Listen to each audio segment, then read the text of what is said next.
welcome to the Isles of Scilly. This is a set of beautiful paradise-like islands around 18 miles off the coast of Cornwall in the west of England. The only way to get here is by a 3-hour ferry ride, which is quite rough, or alternatively by small carrier aircraft from Newquay Airport. The islands are famed for their immense beauty, their amazing sandy beaches, and their abundance of wildlife. The air here is so clear that lichen grows on every rock face. In the spring and the summer, you can even spy puffins, seals swimming in the water. It's a hiker's paradise, and there are only 5 inhabited islands here, with only a few thousand residents permanently. In the summer though, it does get very busy, as this is a bit like the Maldives of the UK. So this is where everyone wants to come on holiday to sunbathe on the beach, eat fish and chips by the seaside, and generally absorb a taste of life outside of the hustle and bustle of every day on the mainland. So let's go and see what the Scilly Isles have to offer.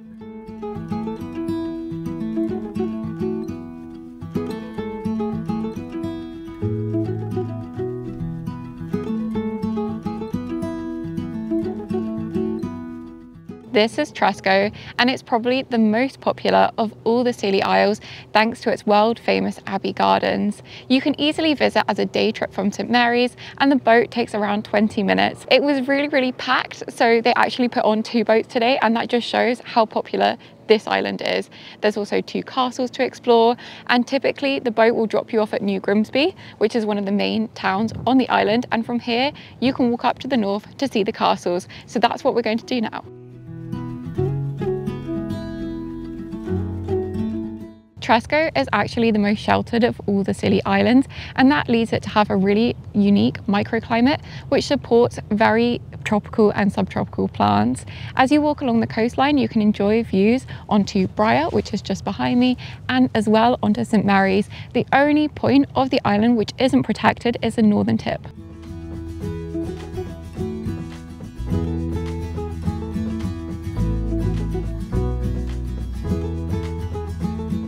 In 1648, the Isles of Scilly took part in a rebellion against Parliament. This actually really upset Dutch forces, and they came into conflict with the people of the Isles of Scilly. It was at this point that the island began to become fortified.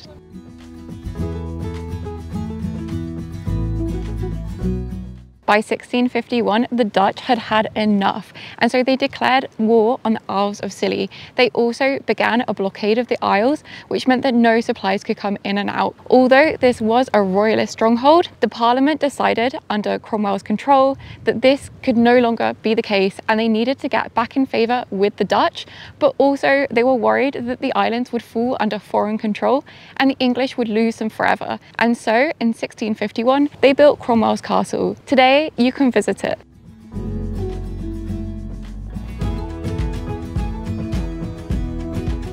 The ruins of King Charles Castle lie at the top of that hill and date all the way back to 1550. They were actually originally constructed to deter the French and Spanish from raiding these islands.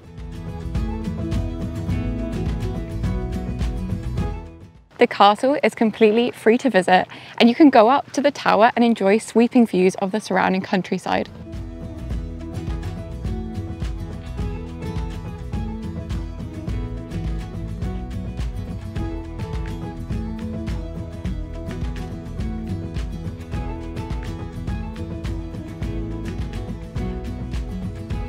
The main design of this fortification is that there is a gun deck down below, which would have been the main point of defence for the channel leading into the port of New Grimsby. The tower itself would have been used as sleeping quarters and living quarters, and then up here there are a further 6 gun ports, but the design isn't great because it does leave blind spots where the enemy could sneak past.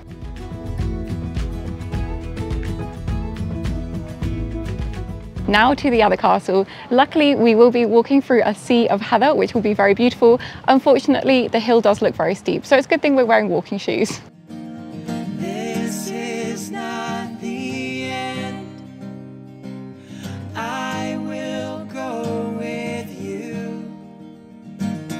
Every turn and bend, I will take with you. Come to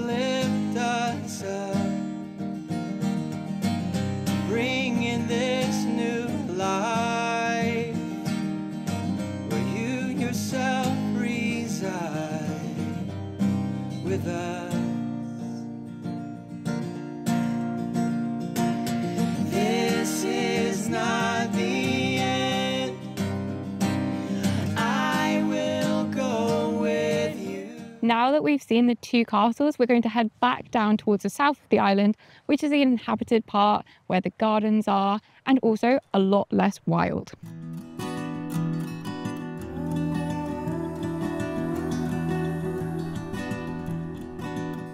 Piper's Hole is right behind me. This is a very long, deep cave which stretches back 50 meters into the rock face. Inside, there's a small pool. However, this is also a tidal cave that has been formed over millions of years by the sea, and so you can only visit at low tide. Even then, do go with someone else, tell someone else where you're going, and be really careful. It's really cool to have a look inside. Because we're not completely at low tide yet, it is still fairly flooded. There's actually a family canoeing in there or kayaking, but it's very cool to see nonetheless if you get the chance.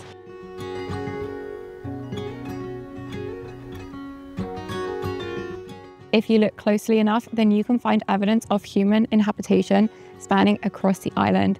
This particular area is home to the remains of lots of tin quarrying expeditions, which follow a vein of quartz which goes across the island. There are also lots of cairns here and entrance tombs, which date back around 3,000 years.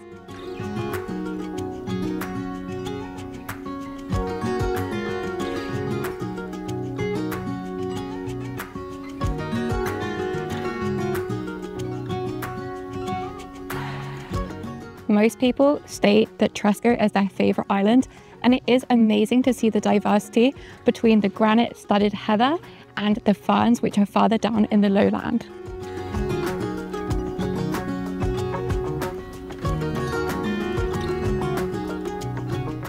The sight of a few palm trees and it already feels like we're on a tropical island. I can't wait to show you the cafe around the corner.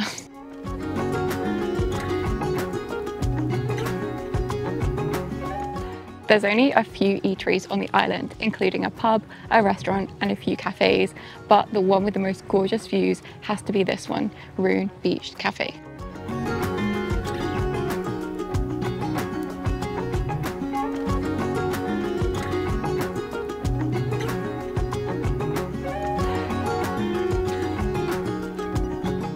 Because we had such a big breakfast, for lunch we ended up getting one starter and a large main to share. We also got a beer, and it was quite pricey because it came to £39 for just those three things.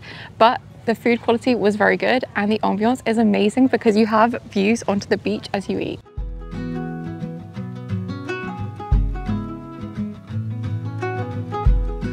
Old Grimsby can be found on the eastern side of the island, and it's home to lots of amazing sandy beaches. You can lie out in the sun here and also admire all of the really quaint architecture. From here, we're going to go across to the west side, which is New Grimsby, which is where we came in, and then we'll walk down to the south, which is where the Abbey Gardens are.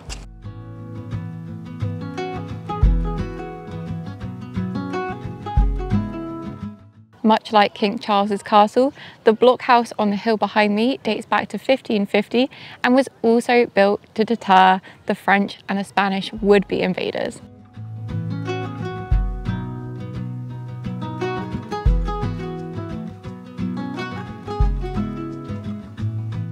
This is the largest church on Tresco. It's dedicated to St. Nicholas, and it's found right in the heart of the island in an area known as Dolphin Town.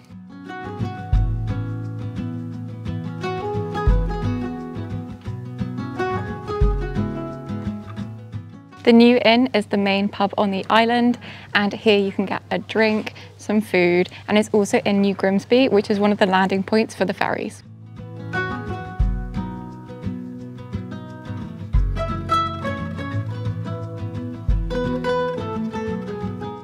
All around the little villages of the Isles of Scilly, you'll find these little honesty shops, and they're basically very small stalls which are unmanned by the side of the road, and you leave money in a box if you want to purchase any of the items for sale.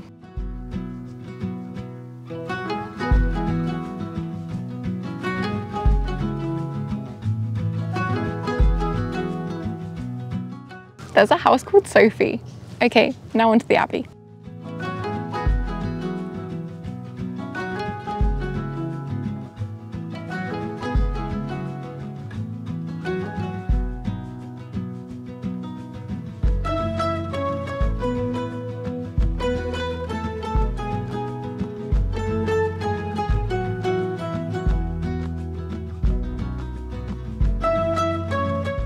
In the 12th century, Benedictine monks established an abbey on this site. It was dedicated to St. Nicholas, who is the patron saint of seafaring, though there was probably a prior ecclesiastical building here before that time.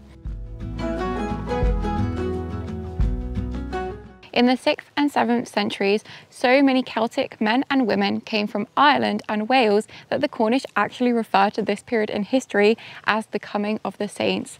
At this time, all of these people would come to the little Isles of Scilly and establish hermitages and chapels alone on the hillside.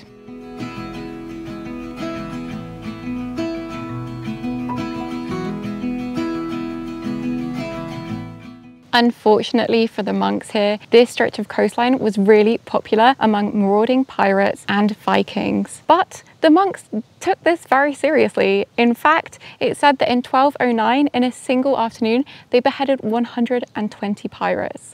However, it did get tiresome enough over time, and so by the 14th century, they had abandoned the abbey.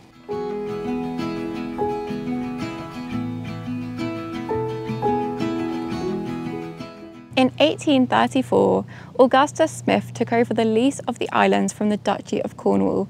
It was at this time that he decided to create the world-leading gardens in the ruins of the old abbey. The way he acquired the original plants for the garden is actually a really cool story. Basically, ships coming from the southern hemisphere would sail via the Scilly Islands to reach the coast of England. It was from these shipmen that he bought exotic plants from all over the world. And they actually do really well in this sheltered, warm climate because it never goes to below zero. And so today you can wander in and take in the amazing gardens.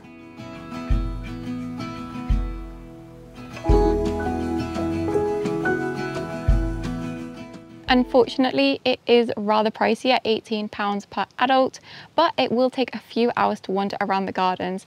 And another cool aspect is that basically when he built the gardens, Augustus took kind of pieces from different islands, including Bronze Age menhirs and pieces of ecclesiastical buildings that had fallen down, all kinds of different things from all over the Isles of Scilly. And so these are now scattered around the garden.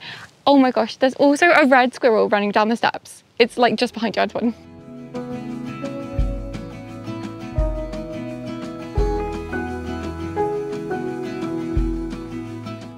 Now the garden is home to over 2,500 Mediterranean species from all over the world, including from as far away as New Zealand.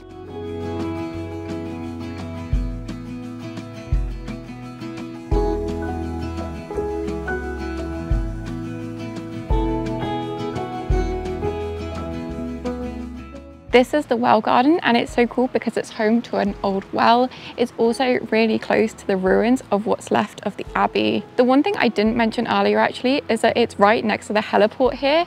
A helicopter is another way you can come to the island, but I think that's probably really expensive.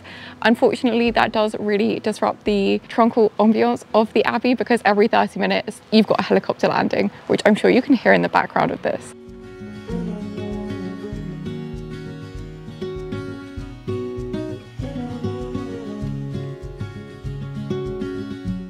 In 1840, Augustus Smith began collecting all sorts of figureheads from boats and other pieces of boat wreck, which had been wrecked around the Isles of Scilly. His family actually continued adding to this collection after his death in 1872. Today, this is known as the Valhalla collection, and it can be seen within the Tresco gardens.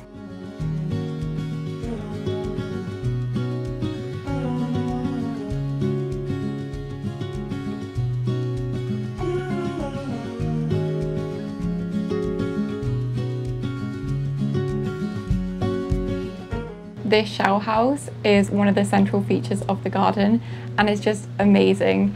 All of the mosaics are made out of shells.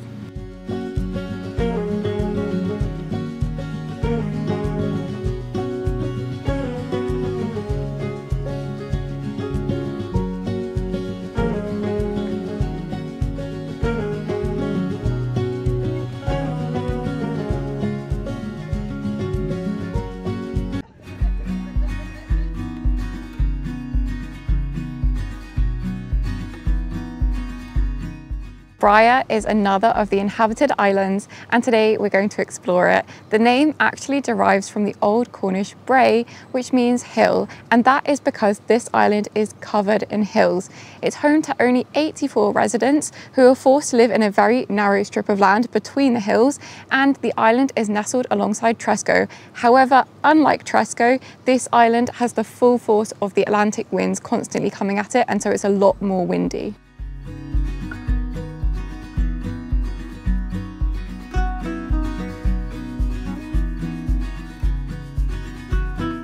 There are some really cool honesty boxes on this island, and we've already bought a chili jam and also a succulent.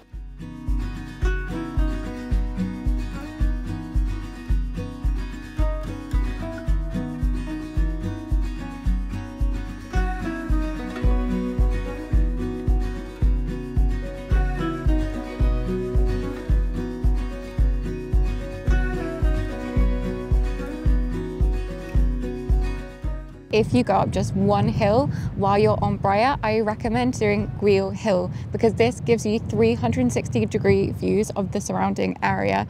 This includes Shipman's Down, which is the highest point on Bryher and is littered with prehistoric cairns and graves. It can also give you a view onto Hell Bay, which is so called because when the Atlantic waves crash here, this is the first place they've stopped for hundreds of miles, and so the waves here are huge, and it's actually sadly known for its many shipwrecks.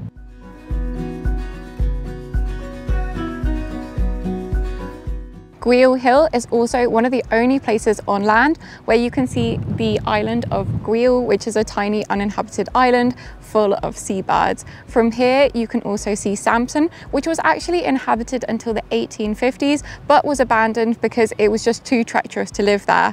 If it's a really clear and sunny day, you can also see as far away as Bishop's Rock, which is basically a lighthouse on a tiny little rock 8 miles out to sea. From here, you can also see St Mary's in the distance, Tresco a little closer, and also the rest of Bryher. All in all, this is one of the best views we've had in the whole of the Scilly Isles. We have views onto beautiful bays, white sand beaches, and the green rolling hills full of granite that this area is so known for.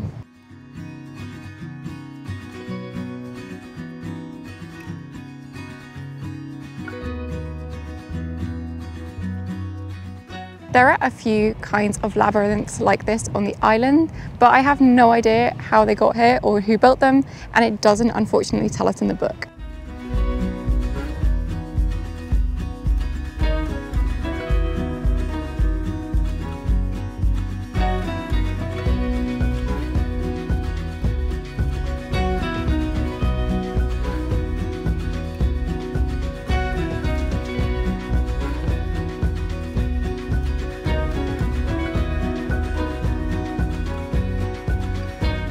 There are a few eateries on the island, but the only pub is Fraggle Rock, and this gives amazing views onto Hangman's Island and beyond that, the castles of Tresco.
Today, we're going to be exploring the island of St Mary's.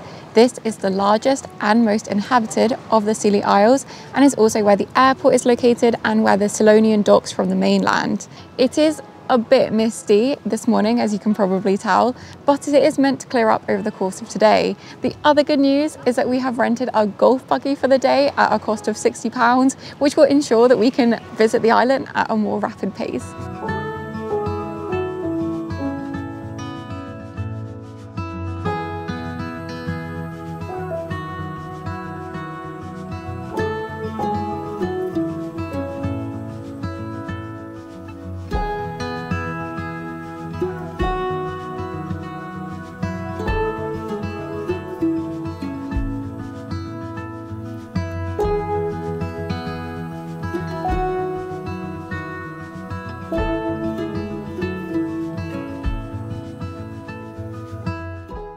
The best hiking trails are sadly inaccessible by golf buggy, and so we parked our cart up to explore one of the most popular pathways of the island.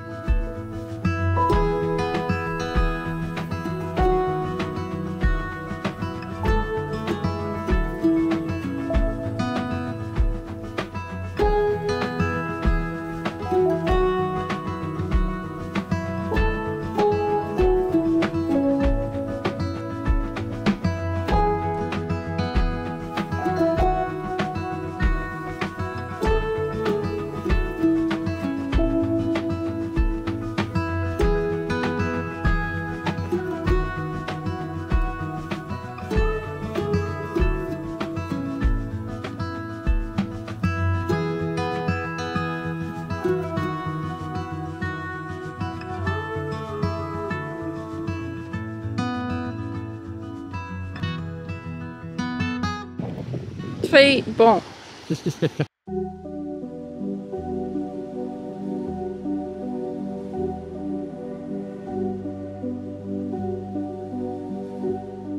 Bant Khan burial chamber dates all the way back to around 2500 BCE and sits above Halangi Down, the remains of at least 11 round houses from around 600 Common Era.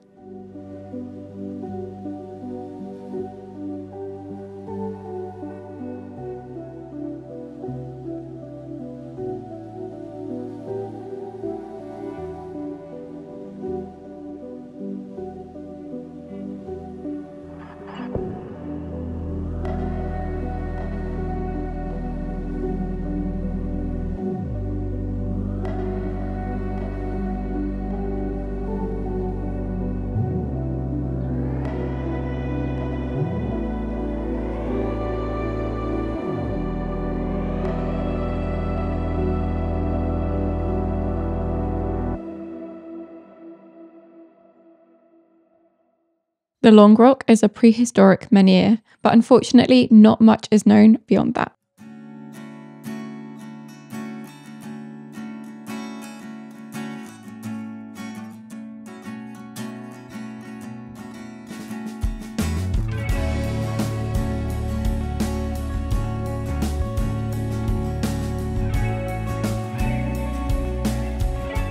Much like St Martin's, there are a few vineyards on St Mary's. Unfortunately, this year you can't visit any, and in Antoine's opinion, they're more for decoration, because to be honest, we haven't found anywhere where we can buy or taste the wine. Every single cafe and restaurant we've been to, we've said, can we taste the local wine? And they've said, we don't sell it. So I don't know how you try it. Richard and June Lethbridge planted the Carrick-Dew garden here close to the Longstone Cafe in 1986. Today it's somewhat of a subtropical paradise because it's very sheltered compared to many other parts of the island, and so lots of exotic and foreign plants thrive here. It's completely free to visit and wander around. It's a really peaceful and tranquil spot where you can escape the busy towns.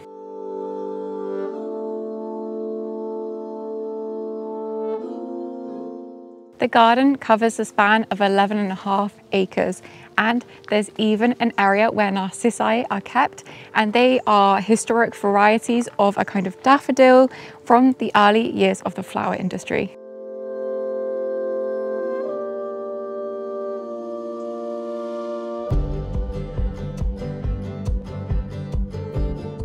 Now on to our next destination, a Neolithic burial mound. So unfortunately, because you are taking these on the road, you'll need a full UK driving license in order to get one, even though it doesn't go very fast. It is a really fun way to see the island. I think you only really need to do one day of this because the island's very small, and so there's only a few main points that you want to see in the golf buggy. For parking, it can be a bit complicated if there's a lot of people who want to park at the same time because there's no actual parking. You just kind of park on the verge. Otherwise, it's a really fun way to get around.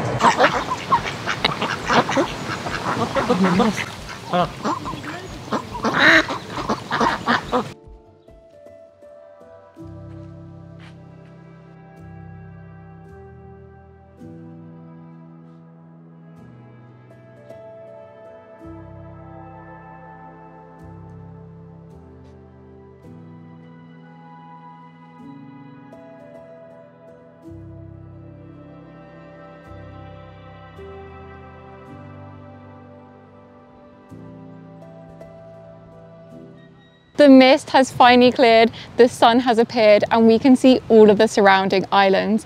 The spot we're in now is Innistigan Burial Chamber. There are thought to be around 80 of these kinds of chambers on the Scilly Isles, but the name is a bit misleading because it wasn't just that these were used as burial plots. Instead, they were probably used for ceremonies. Today, you can visit a lot of them. They're really, really well preserved, and it's amazing to imagine that people used these 3,500 years ago.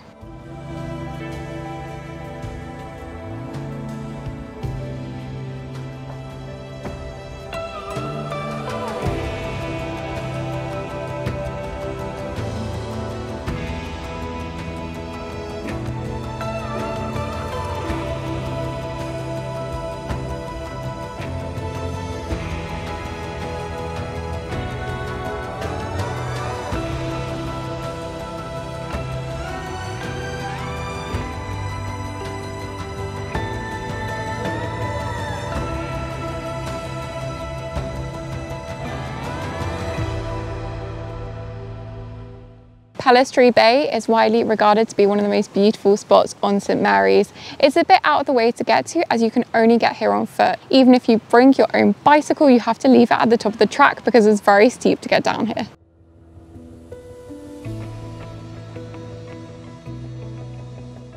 This is probably the most popular beach on St Mary's thanks to its golden white sand and its position sheltered from the fiercest winds on the island. Just off the coast here, there's Tolls Island, which you can reach on foot. When you get there, you can see some Civil War battery remains, and it's very, very pleasant in the summer when all of the heather is in bloom.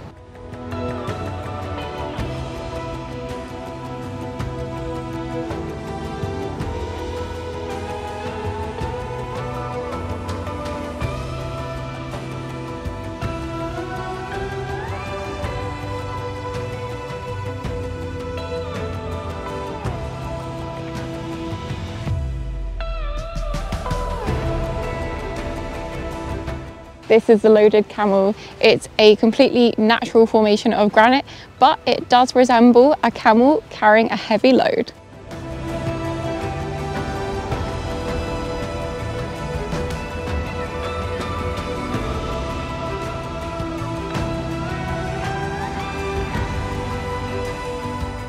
The man at the rental agency was definitely right when he said the weather would clear up.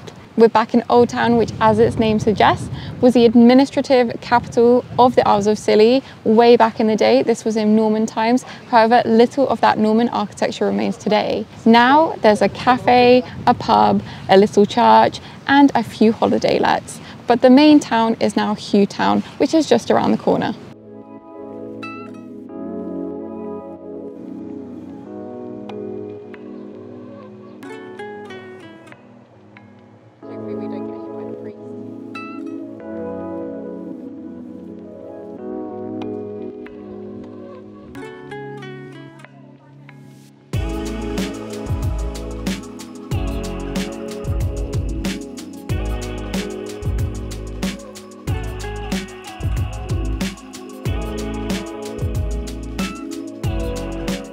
The Starfall is now a luxury hotel, but it was originally constructed as a response to the Spanish Armada during the 16th century. By the end of Elizabeth I's reign, the whole of this area, known as the garrison, was completely fortified, and these fortifications were added right up until the 20th century. Today, you can wander around and see the former fortifications. We actually did this a few nights ago as we're staying in the campsite here, and so I'll put a few of those clips on screen now.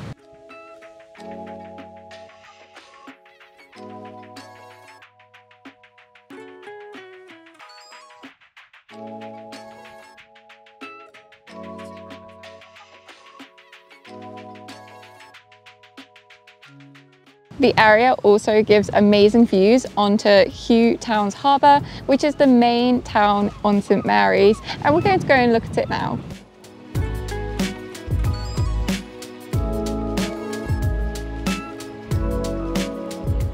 Hugh Town is the beating heart of the Isles of Scilly. It's got many pubs, cafes, shops, eateries, and it rose to particular importance during Tudor times, but it remains really important today as this is where the Scillonian arrives.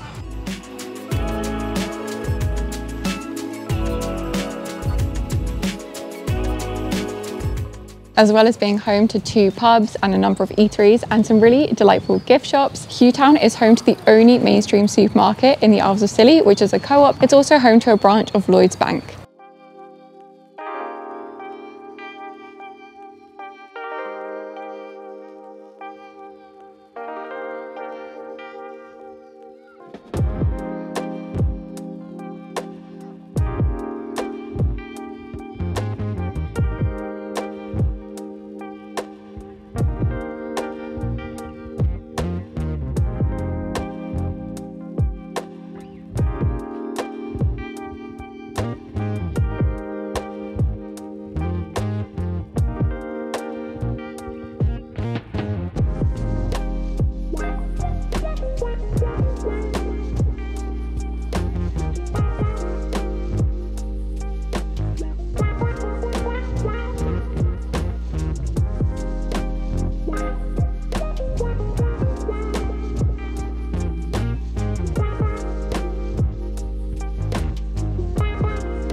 When it comes to food options on St Mary's, you're pretty spoilt for choice. Our personal favourite was Dibble and Grub, a restaurant specialising in tapas and Mediterranean cuisine.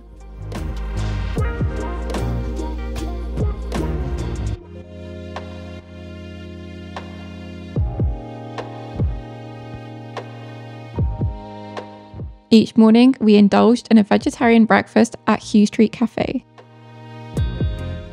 The Atlantic Inn has several traditional pub dishes, including this vegan version of fish and chips.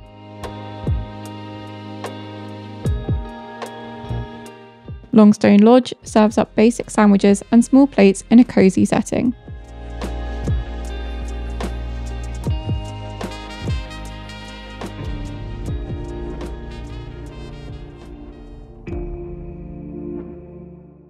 St Agnes is a lot smaller than St Mary's. It's also the remotest of the Scilly Isles. It's only home to around 80 residents, and there's not a great deal by way of tourist attractions here. There's a pub, a cafe, and I think there's a fish and chip van. The main thing to do here is simply to wander around and enjoy all of the beautiful scenery. It's also one of the only isles in the Scilly Isles which has been declared rat-free. That means that the seabirds have a real fighting chance to breed and thrive, including the puffins and Manx shearwaters.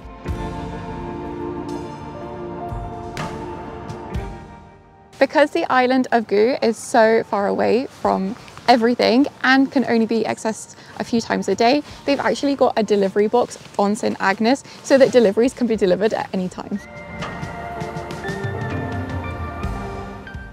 Gugh is actually its own island and is considered completely separate from St Agnes. This is because twice a day this tidal island is cut off completely by the sea, so it can only be visited at low tide or around this time, and once you get there it is considered to be the least inhabited of the inhabited Scilly Isles because it's home to fewer than 10 permanent residents. The main thing to do there is hike and enjoy the views.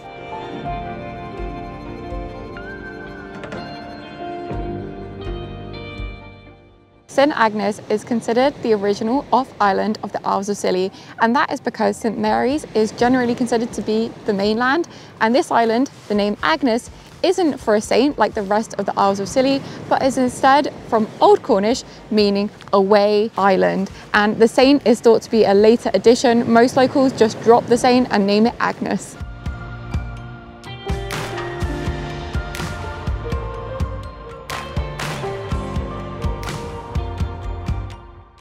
I think today's weather is a great example of, even if you book your trip in the summer period, we're here in the middle of August, it can still be very rainy. A lot of the marketing materials portray this place as an Atlantic paradise, but it is still in the UK, and so rain is very probable even in the summer.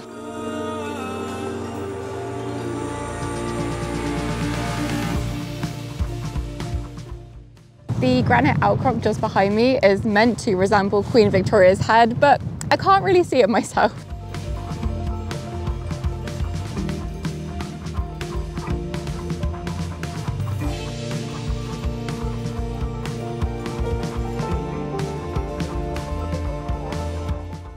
Up until around 500 years ago, the entirety of the other Isles of Scilly were connected completely by sandbars and salt marshes, and that just left St Agnes and the Gugh. And that means that hardly anyone bothered to come here and live here. This was until around 1940 when barns were constructed on the Gugh. That means that no one has lived here since prehistory, and today the remains of lots of cairns, stone houses and standing stones, though not that many on the Gugh, can be found around the island. Although the most popular time of the year to come to the Scilly Isles is in the spring, when you can see the narcissi and the daffodils in bloom, the summer is also pretty lovely because you'll see all of the heather and gorse in bloom.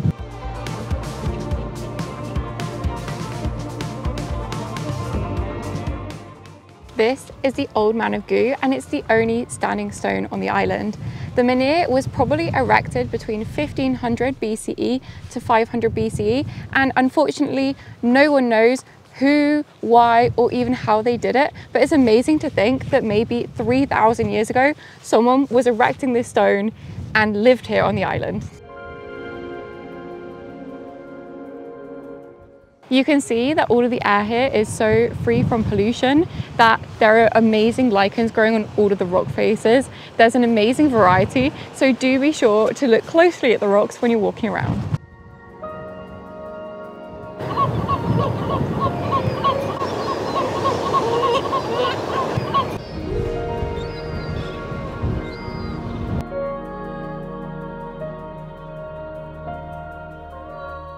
During the breeding season, which lasts from April until around mid-August, the central part of the southern part of Gugh is actually closed to the public because it's home to lots of nesting birds. However, if you do get to go outside of this season, then it's really worth it because there's lots of well-preserved burial tombs from 3,000 years ago. While you're visiting the south, do be wary of the gulls. There's literally hundreds swarming above us in the air, so luckily we don't have any food on us right now because they would attack us, probably more than Brighton Pier, but nonetheless it is a wonderful place to visit. Go actually comes from the Old Cornish meaning high point, and that's thanks to the presence of lots of rocky granite outcrops on the island.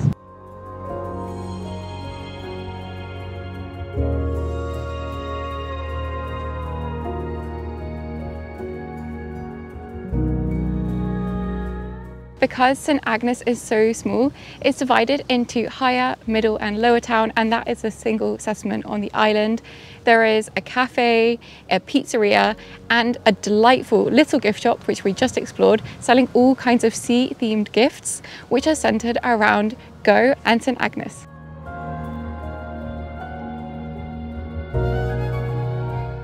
This is so delightful. There is a tiny little post office here, although post collection is only from Monday to Friday and none on the weekend. One of the coolest shops you can visit on the island for a very unique souvenir is this soap and distillery. Basically, you can go in, purchase lots of different soaps, conditioners, and also gins and amaretto, which have been made using essential oils produced by the flowers here on the island. The family actually started out as flower farmers several generations ago, but unfortunately, when the flower trade went down, they actually discovered that the essential oils from their flowers are very, very pure and amazing quality because the air is so clear and pure here, and so that has enabled them to make this really award-winning business, which even the king and prince have visited.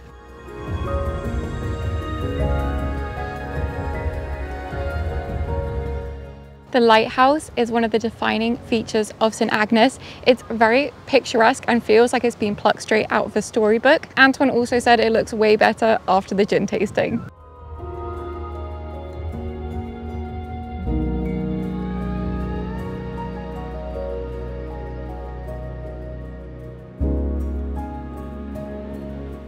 This is one of the more unusual rock formations on the island, and it's known as Nag's Head. It's covered in lichen and it's just very unique in shape, as you can see.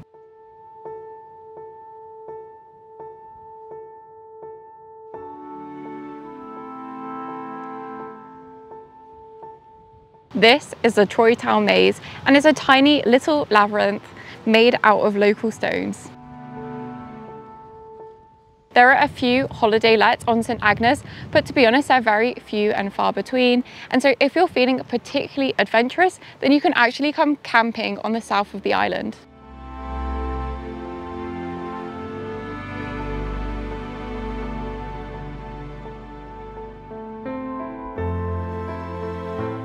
The Church of St Agnes and its accompanying churchyard are really peaceful and tranquil, and they give amazing views onto the sea beyond. But what makes this little church so special is that the interior doesn't have the traditional kind of stained glass that you would expect. Instead, it's got really, really modern renditions showcasing the lighthouse of the island, and also dedicated to the fishermen who give their lives to get food for the islanders.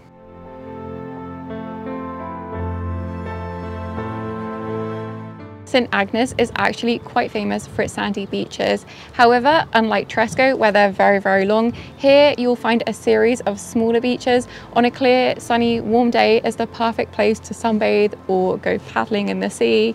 Unfortunately, that day is not today.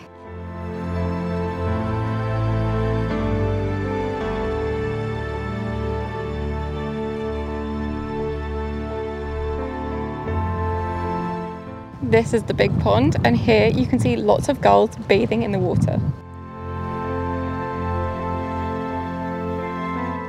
There's only one pub on the island, and it's right by the harbour. We've got an hour until our boat leaves to take us back to St Mary's. So let's finish our time on St Agnes by having a drink.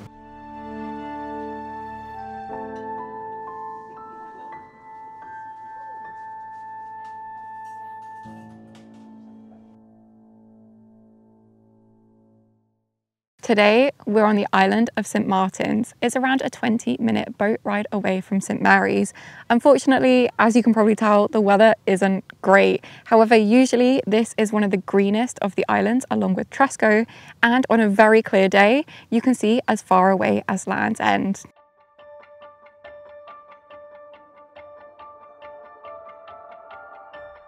This is one of the richest islands in diversity, as there's a really lush green part to the island, as well as a wilder, kind of more remote area, which is where we are now.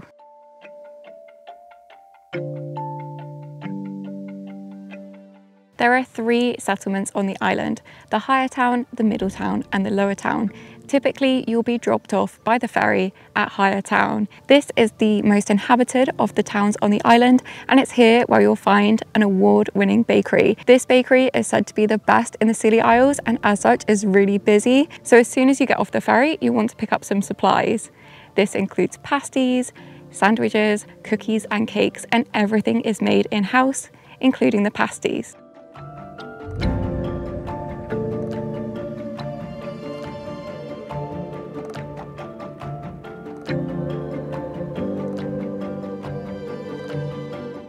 There's probably been a place of worship or a shrine at St Martin's Head since at least Roman times, but what we do know is that a medieval chapel was built on site.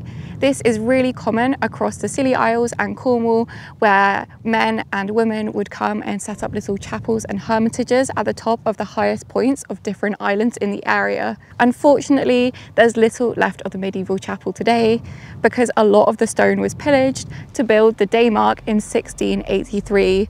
Further stone was taken from the chapel when the Napoleonic fort was built on the island. Daymarks like this are typically built in addition to lighthouses to help ships with navigation. The red and white is supposed to help with that, but on a day like today where you can't see farther than maybe 50 meters, obviously it doesn't help. In addition to this, this is the highest point on the island, as there is a trig point next to it, and that shows the highest place of the land.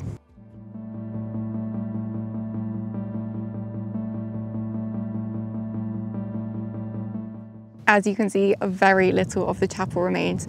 However, it is a great spot to shelter from the fierce winds up here, and it's also a great opportunity to spy all of the beautiful lichen that grows because the air is so clean here.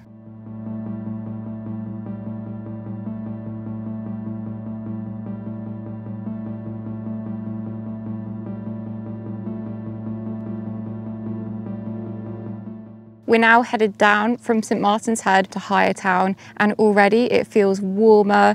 There's definitely more dense, lush vegetation as opposed to the open moorland, which was just surrounded by heather and not much else.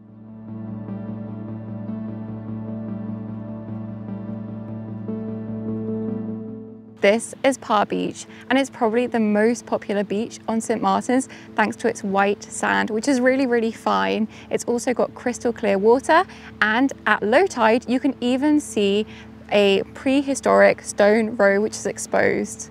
Unfortunately, it is not the right conditions for swimming today, but when it is, everyone comes out here, lies on the beach, paddles in the sea, and has a good sunny time.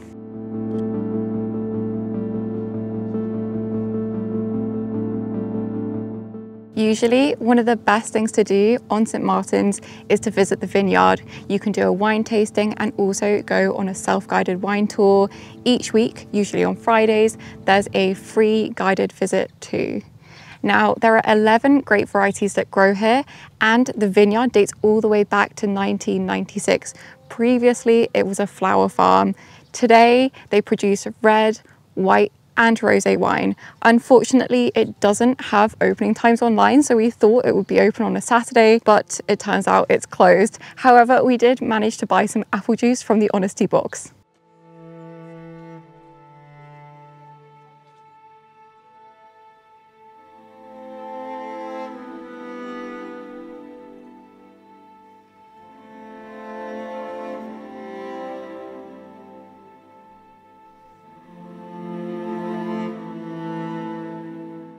This area is home to a mass burial site of men who were wrecked just off the coastline. In 17th and 18th century England, the worst thing you could be was Catholic, Republican, or French. Unfortunately for these men, they were all three, and so they were left here in an unmarked grave in a cliffside burial, as they weren't allowed to be in the churchyard.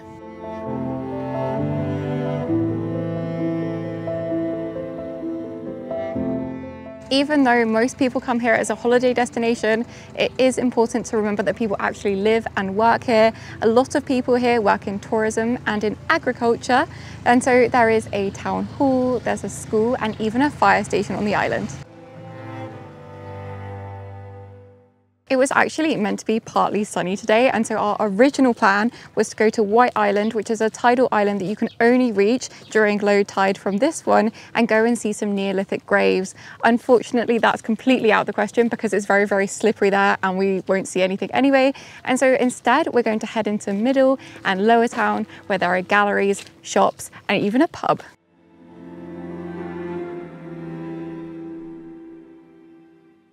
As with the other islands, this island too has a lot of Honesty boxes scattered around town, and basically what you do is you come up to the box, you decide which produce you want to buy, and then there will be a little container where you put your money. You have to bring cash for this, and then you're free to take your produce and enjoy it.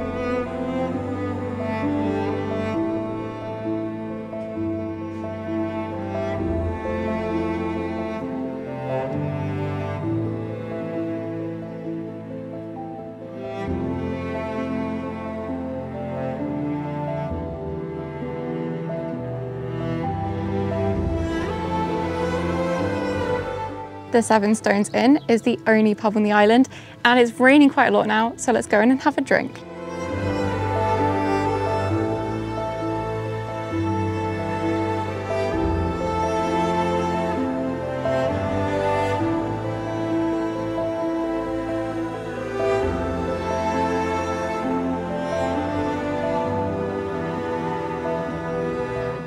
If you want to visit all of the Scilly Isles in your trip, then you'll need at least a full week because each of them take a day to explore. You would also want to stay on St Mary's because even though this is the biggest and many people's least favourite of the islands, it's also the easiest to get to from all the other islands. Basically, when you're on St Mary's, you can buy boat tickets which cost £13.50 per adult per return trip from the tourist office or the boat office. Once you get on the boat, you give them your ticket and then you're away to explore.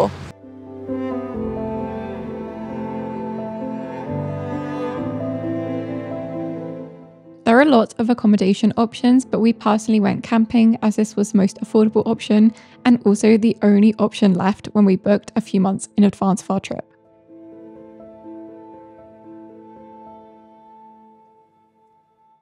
Thank you so much for watching, and don't forget to like and subscribe for more UK travel content. See you next time.